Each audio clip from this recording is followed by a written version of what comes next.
জিতে সাংসদ হলেই সংসদে প্রথম কথা যেটা বলবো সেটা হলো ভাঙনের কথা। রচনা বন্দ্যোপাধ্যায়ের মুখে বলাগড় ভাঙন। রচনা বন্দ্যোপাধ্যায়ের পঞ্চম দিনে প্রচারে আসেন বলাগড়ে, তবে তাল কাটে তার আসার আগেই। সকাল ৯টায় প্রার্থী আসার সময় দিলেও এসে পৌঁছন ১২টার পর। বিভিন্ন গ্রাম থেকে মহিলারা বাড়ির কাজ ফেলে এসে দাঁড়িয়ে থাকেন। অপেক্ষা করতে করতে স্থানীয় নেতাদের দুচার কথা শুনেও দেন।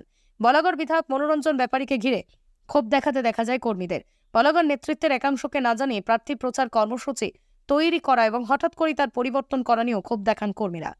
বলাগড় গুপ্তিপাড়ার বৃন্দাবন চন্দ্র জিউ মঠে জগন্নাথ বলরাম সুভদ্রার বিগ্রহ রয়েছে। বলরাম জিউয়ের রথ প্রায় ৩০০ বছরের প্রাচীন। মঠে রামকৃষ্ণ শ্রীরামের বিগ্রহ আছে। সারা বছর ভক্তদের সমাগম হয়।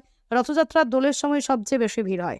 সেই মঠেই প্রচুর পুজো হয়। তৃণমূলের তারকা প্রার্থী রচনা দেশ কালী মন্দিরেও পুজো দেন রচনা। জনসংযোগ করেন গুপ্তিপাড়ায়। আজ গোটা দিন বলাগড় বিধানসভা এলাকাতেই প্রচার কর্মসূচি করবেন হুগলি লোকসভা তৃণমূল প্রার্থী। গুপ্তিপাড়া ২ গ্রাম পঞ্চায়েতের বাধাগাছিতে একটি লজে কর্মী সভা হয়েছে তার।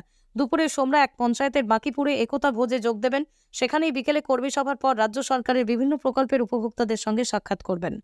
বৃন্দাবন মাঠে পুজো দিয়ে রচনা বলেন, কেন্দ্রীয় সরকারের সাহায্য যদি না থাকে পুরো কদম এখানে, এটা একটা বিশাল বড় ইস্যু। তো এটা তো ছোটখাটো জিনিস না, যেটা ব্রিজ করে দিলাম, ক্যানাল করে দিলাম, সেরকম তো একটা জায়গা নয়। এটা এত বড় একটা ভাঙন হচ্ছে, এখানে যদি কেন্দ্রীয় সরকারের সহায়তা না থাকে, দিদি একা কত লড়াই করবেন? দিদি তো লড়াই করেই চলেছেন পশ্চিমবাংলার উন্নত মানের করার জন্য, প্রতি মুহূর্তে প্রতিনিয়ত প্রতিটা মানুষ। এবং দিদি টাকা দিয়েছে, কাজ চলছে, তার ওপরেও তো টাকা দরকার। শুধু ওই টাকা দিদির পক্ষে যতটুকু সম্ভব দিদি করেছে, কিন্তু তার ওপরেও যেটা দরকার সেটার জন্য কেন্দ্রীয় সরকারের সাহায্য দরকার।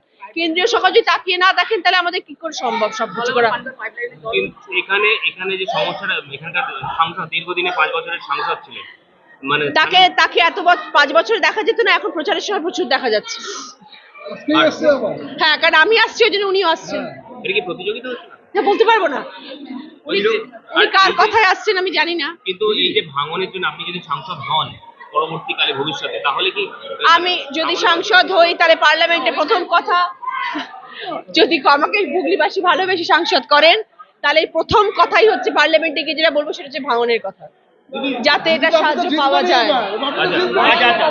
বলছি আরেকটা সমস্যা হচ্ছে, এখানে প্লাস্টিকের ফুল তৈরি হয়, মানে যেখানে শিল্প রাজ্যে আসছে না, বড় শিল্প আসছে না, সেখানে কুটির শিল্প একটা বড় শিল্প।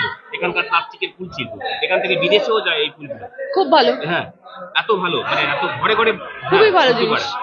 সেক্ষেত্রে রাজ্য সরকারের তরফে, মানে ফুলের যারা ব্যবসায়ীরা, তাদের দাবি যে রাজ্য সরকারের তরফ থেকে এটা জমির ব্যবস্থা করলেও কিন্তু আলটিমেট কিছু হয়নি।